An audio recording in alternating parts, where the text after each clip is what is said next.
Hello friend, I want to tell you about the Fiat Panda car. Pi. Which engine should I choose if you mainly drive in the city, on short distances, and you only require mobility and low maintenance costs? Then only the 1.28 volts engine. Its simplicity, durability, and almost complete lack of maintenance, oil, filters, timing belt, bring to mind Japanese units. It also tolerates LPG fuel well, factory fitted to this day, but it still burns little, about 100 kilometers. Disadvantages? Poor performance.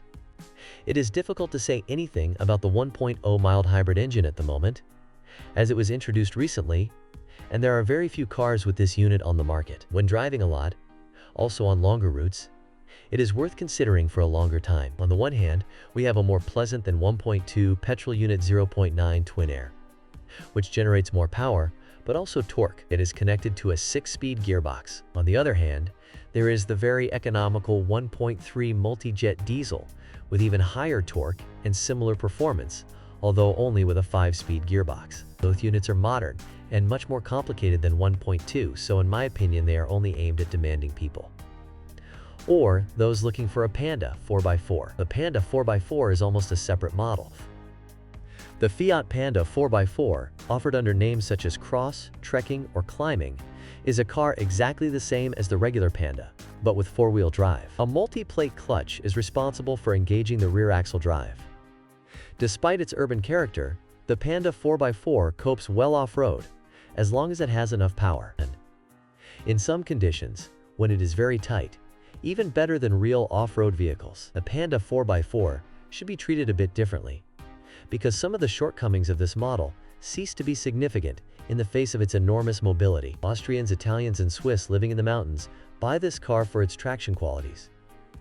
It is undoubtedly one of the cheapest off-road cars you can buy. The Panda 4x4 was offered with only two types of engines, a 0.9 petrol and a 1.3 diesel. In my opinion, only one makes sense, and that's the diesel. The petrol, despite being supercharged, has too little power to drive on soft ground. Fiat Panda. Fiat Panda 3 failures and problems. In general, the Fiat Panda has no significant failures or problems.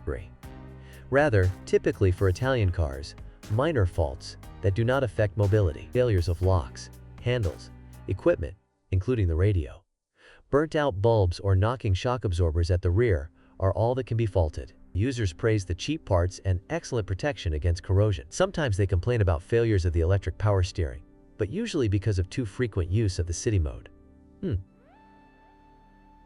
More nuances can be found in engines. The basic 1.2 engine suffers from leaks, low-quality seals, and sometimes takes a bit too much oil, loose fit. However, these are things that can be ignored because they do not significantly affect operation, and even leaks are usually just sweats. In the 0.9 twin-air unit, the biggest risk is the failure of the multi-air module.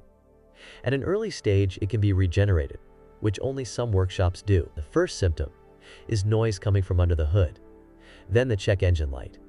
The noise can also be generated by the chain-based timing drive. As if that were not enough, the balance of the engine is taken care of by the balance shaft. Quote, "There is also no shortage of turbocharging." To sum up, the Italians wanted to forcefully make a two-cylinder, economical engine that has no right to work well. So they went too far with eliminating its flaws by adding more equipment. Although well-maintained, oil change every 10,000 kilometers, it does not cause any major problems, apart from vibrations. Buying this engine loses some sense in the Panda model. It still fits the character of the Fiat 500 somehow, but in the Panda it is simply better to choose a diesel. The 1.3 multi-jet engine is not particularly troublesome, and with proper servicing, despite its small capacity, it can easily withstand long mileages. In addition, unlike the 0.9 twin-air, it burns little fuel. You can get by within 100 kilometers with the right driving technique. It is true that it does not sin with the culture of work, but you can get used to it. Of course, as befits a diesel, it may have problems with injection, e.g. R valve, DPF filter, but mechanics are more willing to take it to the workshop than 0.9. As if that were not enough, a dual-mass flywheel was not used with this unit. The most sensitive element is the timing drive, which is not resistant to lack of oil. And since there is little oil in the system, its condition should be checked regularly. Finally, it is worth mentioning the dual-logic automated gearbox, Rare, but it does occur. It is a gearbox that you have to learn to drive normally. When it breaks, few garages will undertake repairs, so I generally advise against it. Is it worth buying a Fiat Panda III? It depends on your expectations. It is certainly a nicer car, and at least more modern in appearance. And its interior is less clumsy. So if it is simply supposed to look good, then definitely yes. If it is supposed to be a car for tyranny around town or to work, then it is definitely better to buy the much cheaper Panda II. Thanks for listening to me. Don't forget to subscribe to the channel and rate my video. If you know of any problems with this car that I haven't mentioned, be sure to write about them in the comments.